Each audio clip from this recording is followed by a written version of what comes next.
Driving alone at night creates a specific kind of isolation. Behind the wheel, with the doors locked and the heater humming, the car feels like a separate world. You assume that as long as you stay inside, nothing from the outside can reach you.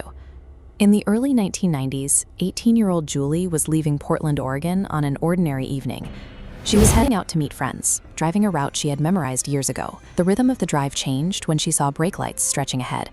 Traffic slowed as emergency vehicles moved into place, their flashing lights bouncing off the wet asphalt. Passing a major accident involves a predictable sequence of reactions. You look because you can't help it, then you immediately look away, feeling the heavy guilt of witnessing someone else's worst moment. Julie caught a glimpse of the wreckage and the emergency workers before accelerating back to highway speed. She moved into the dark, leaving the flashing lights and the other cars behind. She was about a quarter-mile past the scene when a sound came from the passenger seat. It was a sharp, distinct noise from inside the locked car. In that moment, the car ceased to be a private sanctuary. The trauma from the road behind her had somehow found its way inside her vehicle. Julie looked to her right and saw a woman in work clothes in the passenger seat. She wasn't glowing or translucent. She appeared as a solid, physical person. Julie had been the only person in the car since she left her house. There were no stops and no open doors, yet a stranger was now sitting inches away from her. The woman was frantically inspecting her hands, the dashboard, and the doorframe. She looked like someone who had just woken up in an environment that didn't match her last memory. She turned to Julie and asked, "How did I get here?" followed by, "Who are you?" She was asking for information she genuinely didn't have. This is a state of total disorientation. When a person's immediate physical surroundings directly contradict their memory of where they were a moment ago, it creates a paralysis of understanding. Most people would react to an intruder with a scream or by swerving off the road. Julie did neither. She stayed focused on the drive and kept her voice steady. She introduced herself and told the woman she was there to help. Then she explained the one fact the stranger seemed to be missing, that she had been in a car accident. Hearing about the accident changed the woman's expression.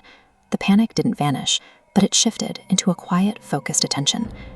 As they drove, the trees opened up on the right side of the road, revealing a wide clearing and the open sky. Julie told the woman it was okay for her to go.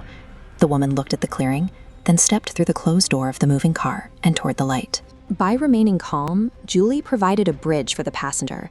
She acted as a stabilizing presence between the confusion of the crash site and the release of the clearing. Over the next few days, Julie tried to rationalize what had happened. She told herself she was exhausted, or that the sight of the crash had caused a temporary hallucination. That changed a few days later, when she saw a follow-up report on the evening news about the fatal accident she had driven past.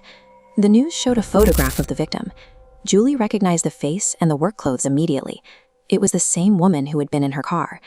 This timeline reveals the physical impossibility of the encounter. The first point marks the official time of death at the crash site.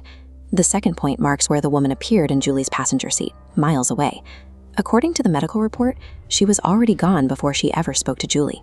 This gap indicates that the woman's consciousness was still reacting to the world after her physical life had ended. She was moving through a space where she no longer belonged, but had not yet left. Julie has told this story consistently for 3 decades, never changing a single detail. It left her with one lifelong habit. Every time she passes an accident, she looks over at the seat beside her. The most powerful response to a terrifying unknown is often a simple act of kindness. Julie provided a calm voice for someone who was lost. It's a reminder to be aware of the space around you and to check your passenger seat when you get in tonight.